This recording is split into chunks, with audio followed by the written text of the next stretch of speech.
आज हम डिस्कस करने वाले हैं कि बेस्ट करियर ऑप्शन 12th के बाद क्या है। आप सभी की 12th कंप्लीट हो चुकी है और आप सभी लोग अब अपनी अपनी फील्ड्स चूज करने वाले हो। अब इस टाइम में आपके दिमाग में बहुत कंफ्यूजन चल रहा होगा कि कौन सी फील्ड हमें चूज करनी चाहिए, और सबसे बड़ा क्वेश्चन तो ये आता है कि कौन सी फील्ड हमारे पास में है। आज मैं आपको ये बताऊंगी कि अगर आप एक बायोलॉजी स्टूडेंट है, अगर आपने बायोलॉजी ली हुई है और आप फील्ड्स ढूंढ रहे हैं, क्योंकि ऐसा नहीं होता है कि आपके पास में सिर्फ एक ऑप्शन नीट होता है या फिर आप सिर्फ डॉक्टर ही बन सकते हो, नहीं। इसके अलावा भी आपके पास में इतने ढेर सारे ऑप्शंस होते हैं जो आपको नहीं पता होते हैं। तो आज हम उन्हीं ऑप्शंस के बारे में बात करेंगे। इसके बाद जो वीडियो आएगा उसमें मैं आपको मेडिकल फील्ड के बारे में बताऊंगी कि आपके पास में मेडिकल फील्ड में कितने ऑप्शंस हैं। आज मैं आपको बताऊंगी नॉन मेडिकल फील्ड के बारे में। आज हम बहुत ज़्यादा ब्रॉडली नहीं डिस्क्राइब करेंगे कि बहुत ज़्यादा ब्रॉड में हो, एकदम डिटेल्ड हो, नहीं। हम सारे फील्ड्स की बात करेंगे शॉर्ट फॉर्म में। उसके बाद में आप ये वीडियो देखने के बाद में किस फील्ड के बारे में डिटेल चाहते हो, आपको क्या करना है, आपको बस कमेंट सेक्शन में बताना है कि आप किस फील्ड के बारे में जानना चाहते हो। तो मैं सबसे पहले उसी फील्ड के बारे में आपको एक्सप्लेन कर दूंगी। बाकी डिस्कस हम सारी फील्ड के बारे में करेंगे, बट आप जिस चीज़ में ज़्यादा इंटरेस्टेड हो वो हम पहले करते जाएंगे, ठीक है। चलो तो हम स्टार्ट करते हैं नॉन मेडिकल फील्ड्स के बारे में। आज मैं आपको बताने वाली हूँ। तो सबसे पहली फील्ड जो अवेलेबल है वो है BSc, that is bachelor of science. अब बीएससी आप कितने सब्जेक्ट्स में कर सकते हो, आपके पास में बहुत सारे ऑप्शंस हैं। आपको यहाँ दिख रहे होंगे इतने सारे वैरायटी ऑफ ऑप्शंस आपके पास अवेलेबल होते हैं। बस क्या होता है, हमें पता नहीं होता है ना। तो मैं आपको बता देती हूँ। सबसे पहला and my one of the most favourite option is forensic science. Forensic science एक इतना अच्छा सब्जेक्ट है। आप सभी ने CID देखा होगा, रॉ का नाम सुना होगा, ये सारी चीज़ें सुनी होंगी आपने, है ना। तो CID जैसा नहीं होता है, बट हाँ समवॉट कॉन्सेप्ट जो होता है वो वैसा ही है। फॉरेंसिक साइंस सब्जेक्ट में आप बहुत अच्छी इंटरेस्टिंग चीज़ें, क्राइम्स के बारे में पढ़ोगे, ठीक है। और कैसे आपको पता चलेगा कि बॉडीज़ जो होती हैं वो सुसाइड है या मर्डर है, आप टेस्ट कैसे लगाओगे, फॉरेंसिक लैब्स जो होती हैं वहाँ पे आपको जॉब मिल सकती है। तो ये बहुत अच्छा सब्जेक्ट है, एक जो आप चूज़ कर सकते हो। उसके बाद में आप MSc कर सकते हो और फिर फर्दर मैं और इसको डिटेल में अगर आप चाहो तो मैं समझाऊंगी फिर बाद में। Next option is microbiology. ये भी एक बहुत अच्छा ऑप्शन अवेलेबल है। Third biotechnology, fourth biochemistry, fifth bio informatics, zoology, botany, chemistry, physics, genetics. एक और ऑप्शन है बहुत बढ़िया, वो है नर्सिंग, ठीक है। नर्सिंग ऑप्शन जो है वो बहुत अच्छा है। आप देख भी सकते हो कि अभी हमारे पास में नर्सिंग स्टाफ की कितनी ज़्यादा कमी हो रही है। BSc नर्सिंग कर सकते हो आप, ये बहुत अच्छा करियर है और मैं ये मानती हूँ कि इस करियर में बहुत ज़्यादा स्कोप है, क्योंकि इसमें क्या होता है, इसमें ऑलरेडी अभी हम देख सकते हैं कि कितनी ज़्यादा शॉर्टेज हो रही है ना। तो आप अगर ये करियर चूज करते हो तो बहुत सारी अपॉर्चुनिटीज़ आपके पास में है। Next is agriculture. Agriculture is also one of the most growing career in today's time, because क्योंकि क्या हो रहा है, एग्रीकल्चर में बहुत अच्छी चीज़ें हैं। आप मॉडिफाइड चीज़ें पढ़ोगे और एग्रीकल्चर के बारे में रहेंगी तो बहुत बढ़िया फील्ड है ये भी। हॉर्टिकल्चर भी एक फील्ड है। एनवायरमेंटल साइंस, एंथ्रोपोलॉजी भी बहुत अच्छी फील्ड होती है अगर आप एंथ्रोपोलॉजी चूज करते हो तो।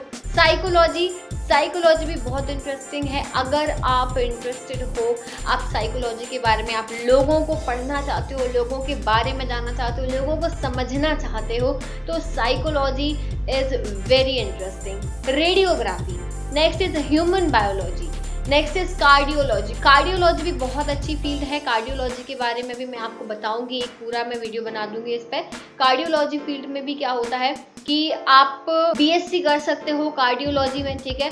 अब ये बहुत कम लोगों को मालूम होता है कि कार्डियोलॉजी में हम BSc भी कर सकते हैं, तो ये भी एक ऑप्शन है। Next is nutrition and dietetics. तो ये सारी जो फील्ड्स आपको यहाँ पे दिख रही हैं, ये इतने सारे ऑप्शंस आपके पास में अवेलेबल हैं। तो आप इनमें से कोई भी ऑप्शन चूज करते हो। और रही बात स्कोप की, सबसे पहला क्वेश्चन आपके दिमाग में ये आ रहा होगा कि मैम इसमें स्कोप क्या है ना, यही आता है ना मैम, इसमें स्कोप क्या है।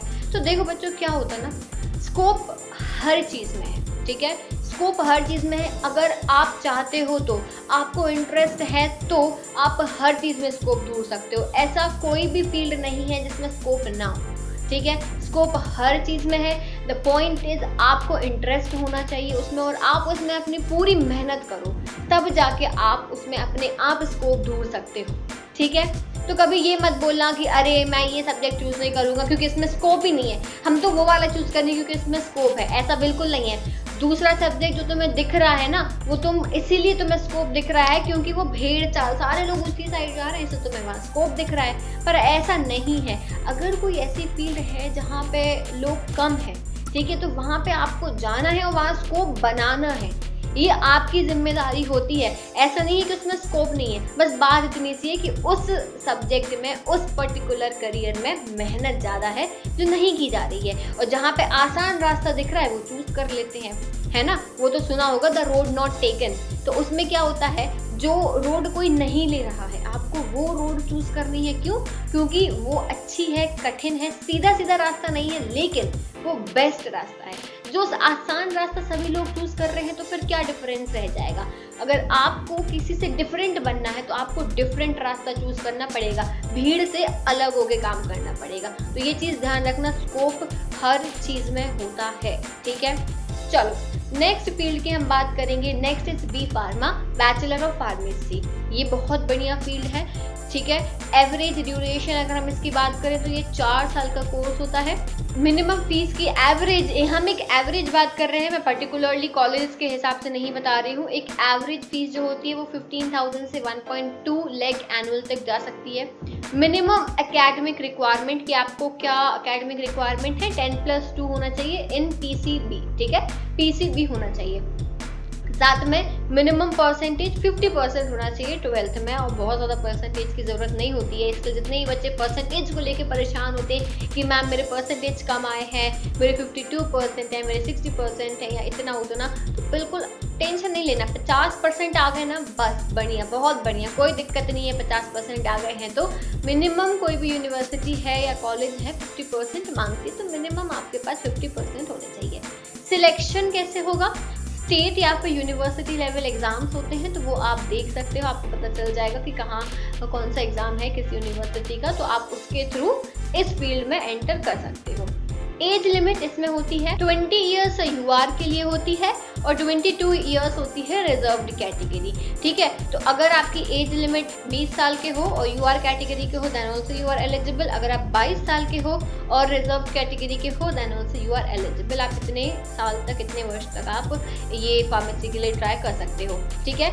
नेक्स्ट कोर्स में आपको बताती हूँ BPT, which is bachelor of physiotherapy. Physiotherapy कितना अच्छा कोर्स है ये, कितना अच्छा करियर है ये फिजियोथेरेपी। अगर आप फिजियोथेरेपिस्ट बनना चाहते हो तो आप ये कोर्स कर सकते हो। एवरेज ड्यूरेशन 4 साल का होता है। 6 मंथ की इसमें मैंडेटरी क्लिनिकल इंटर्नशिप आपको करनी पड़ती है, ठीक है। Average fees 1 lakh to 5 lakh होती है, पूरा कोर्स का बता रही हूँ मैं। फिर मिनिमम एकेडमिक रिक्वायरमेंट वही 10+2 होना चाहिए साइंस स्ट्रीम से, किसी भी रिकॉग्नाइज्ड एजुकेशनल बोर्ड से। सिलेक्शन प्रोसेस क्या होती है इसकी कि BPT admission process is conducted in more than 1650 medical colleges across the India.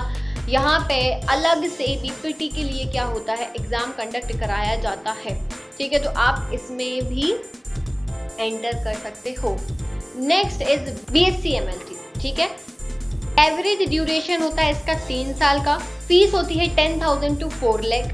Minimum academic requirement same 10+2 in PCB। Percentage 50% है, मिनिमम 50% चाहिए आपको। सिलेक्शन प्रोसेस एंट्रेंस बेस्ड और मेरिट बेस्ड होती है। नेक्स्ट फील्ड की हम बात करेंगे BOT, bachelor of occupational therapy. अब ये क्या होता है, ये भी 4.5 ईयर्स का होता है। सेम रिक्वायरमेंट है, सिलेक्शन प्रोसेस भी एंट्रेंस बेस्ड या मेरिट बेस्ड होती है। फिर आता है BMLT, मेडिकल लैब टेक्नोलॉजी। मतलब कि आप जो लैब्स देखते हो, जो हॉस्पिटल्स में बड़े बड़े लैब्स होते हैं, ये उसका कोर्स होता है। अगर आपको उन लैब्स में काम करना है तो BMLT आपको करना पड़ेगा। बड़े बड़े लैब्स होते हैं, उसमें ऐसे ही किसी को नहीं एंट्री दे देते हैं। जो वहाँ पे लैब्स में वर्क कर रहे होते हैं, दे आर प्रोफेशनल्स, ठीक है। तो अगर आपको वो उस फील्ड में जाना है तो आप इसमें BMLT कर सकते हो। 3 years plus 6 months of internship is compulsory, और वही 50% मार्क्स, इसमें कोई एंट्रेंस नहीं होता है, मेरिट बेस पे ही सिलेक्शन कर लिया जाता है। ठीक है, तो देखो आज मैंने आपको सिर्फ कोर्सेज के नाम बताए हैं, उनका ड्यूरेशन और सिलेक्शन प्रोसेस क्या है वो बताया है, लेकिन मैं उसको और इलेबोरेट करके कि आपको पूरा एक पाथवे क्या होता है ना, हमें नहीं पता होता है कि हम रास्ता क्या चूज करें, है ना। सबसे बड़ा क्वेश्चन ये आता है कि चलो मैम हमने BSc तो कर लिया, अब हम BSc के बाद क्या करें, ठीक है, और कहाँ से करें, कौन सा कॉलेज चूज करें, कौन सा यूनिवर्सिटी चूज करें, क्या हम एग्जाम दें, तो ये सबसे बड़ा क्वेश्चन होता है। तो जब मैं इन पे सिंगल वीडियोस बनाऊंगी ना, तो आपको ये सारे क्वेश्चंस जो हैं इनके आंसर उसमें दे दूंगी, ठीक है। अब नेक्स्ट फील्ड है पैरामेडिकल कोर्स। ये भी बहुत बढ़िया कोर्स है पैरामेडिकल। देखो इसमें क्या होता है, इसमें कई सारी चीज़ें होती है। बेसिकली ये एक ऐसा कोर्स है जो इमरजेंसी के टाइम पे है ना। अब मान लो फॉर एग्जांपल एम्बुलेंस है, एम्बुलेंस में हमें एक डॉक्टर की ज़रूरत होती है कि नहीं होती है, तो जो पैरामेडिकल कोर्स किया जाता है ना, वो इसीलिए ही किया जाता है कि ये जो इमरजेंसी वाली कोर्सेज होते हैं वो इसके अंदर आते हैं, है ना। For example operation theatre technician, ये भी इसी का कोर्स है। फिर इसके बाद में होम हेल्थ एड्स, दूसरा आ जाता है hospital store assistant, medical laboratory technician, ठीक है, डायलिसिस टेक्नीशियन। टेक्नीशियन समझते हो क्या होता है भाई, एक टेक्नीशियन होना ज़रूरी है ना। ऐसे ही थोड़ी कोई भी काम कर लेगा मशीन्स पे, उन टेक्नोलॉजीज पे नहीं काम करेगा ना। एक प्रॉपर कोर्स होना चाहिए, प्रॉपर उसके बारे में पता होना चाहिए। एक्सरे एंड इमेजिनिंग टेक्नोलॉजी, उसके लिए भी आपको एक प्रॉपर एक इंसान चाहिए। अभी आप सुन भी रहे होगे कि ये मशीन आके इस जगह पर रख गई है, लेकिन उस मशीन को चलाने वाला प्रोफेशनल कहाँ है, नहीं है, तो वो यूजलेस है। जब तक उस मशीन को चलाने वाला टेक्नीशियन नहीं होगा, एक प्रोफेशनल नहीं होगा, तब तक वो वेस्ट है। इसीलिए पैरामेडिकल कोर्सेज ज़रूरी हैं, और ये चीज़ आप समझो कि बहुत कमी है इन लोगों की। इन कोर्सेज को करना बहुत ज़रूरी है। हम कोर्सेज हमें नहीं पता होते हैं तो हम ये सारी चीज़ों में नहीं जा पाते हैं, है ना। तो मैं आज इसलिए आपको ये इतना डिटेल फॉर्म में बता रही हूँ कि आपके पास कितने कोर्सेज हैं, आप क्या चूज़ कर सकते हो। ऐसा नहीं है कि बायोलॉजी लेने के बाद में लाइंस क्लोज हो जाती हैं, लिमिटेड हो जाती हैं, नो, बहुत सारे ऑप्शंस ओपन होते हैं आपके लिए। तो ये एक पैरामेडिकल कोर्सेज जो होते हैं वो बहुत अच्छे और बहुत ही रिक्वायर्ड कोर्सेज हैं इन प्रेजेंट डे। अब हम कुछ मिसलेनियस कोर्सेज की भी बात कर लेते हैं जो बिल्कुल बायोलॉजी से बियॉन्ड है, बट आप बायोलॉजी के स्टूडेंट होने के बावजूद भी वो कर सकते हो। जैसे BA, ठीक है, LLB, travel and tourism course, fashion technology, hotel management, designing courses, journalism courses, film and technology courses. तो अगर आपने बायोलॉजी ली है लेकिन उसके बाद में 12th के बाद आपका मूड बनता है कि मैं कुछ और करना चाहता हूँ, मैं फैशन टेक्नोलॉजी की तरफ जाना चाहता हूँ, फिल्म एंड टेक्नोलॉजी कोर्स करना चाहता हूँ, या मीडिया एंड जर्नलिज्म की तरफ जाना चाहता हूँ, तो आप ये सारे कोर्सेज अवेलेबल हैं, आप जा सकते हैं। ये फील्ड भी आपके लिए ओपन है, ये बाउंडेड नहीं है। तो ये कुछ मैंने आपको आज कोर्सेज बताए। अब आप कमेंट सेक्शन में मुझे ये बताना कि आपको किस कोर्स के बारे में डिटेल में जानना है, तो मैं उसका वीडियो बना दूंगी और आपको बहुत अच्छे से डिटेल में बता दूंगी कि क्या उसमें स्कोप है, कहाँ कहाँ पे आपको जॉब मिल सकती है, क्या सैलरी होगी, और साथ ही में कौन से यूनिवर्सिटीज़ कॉलेजेस बेस्ट रहेंगी आपके लिए।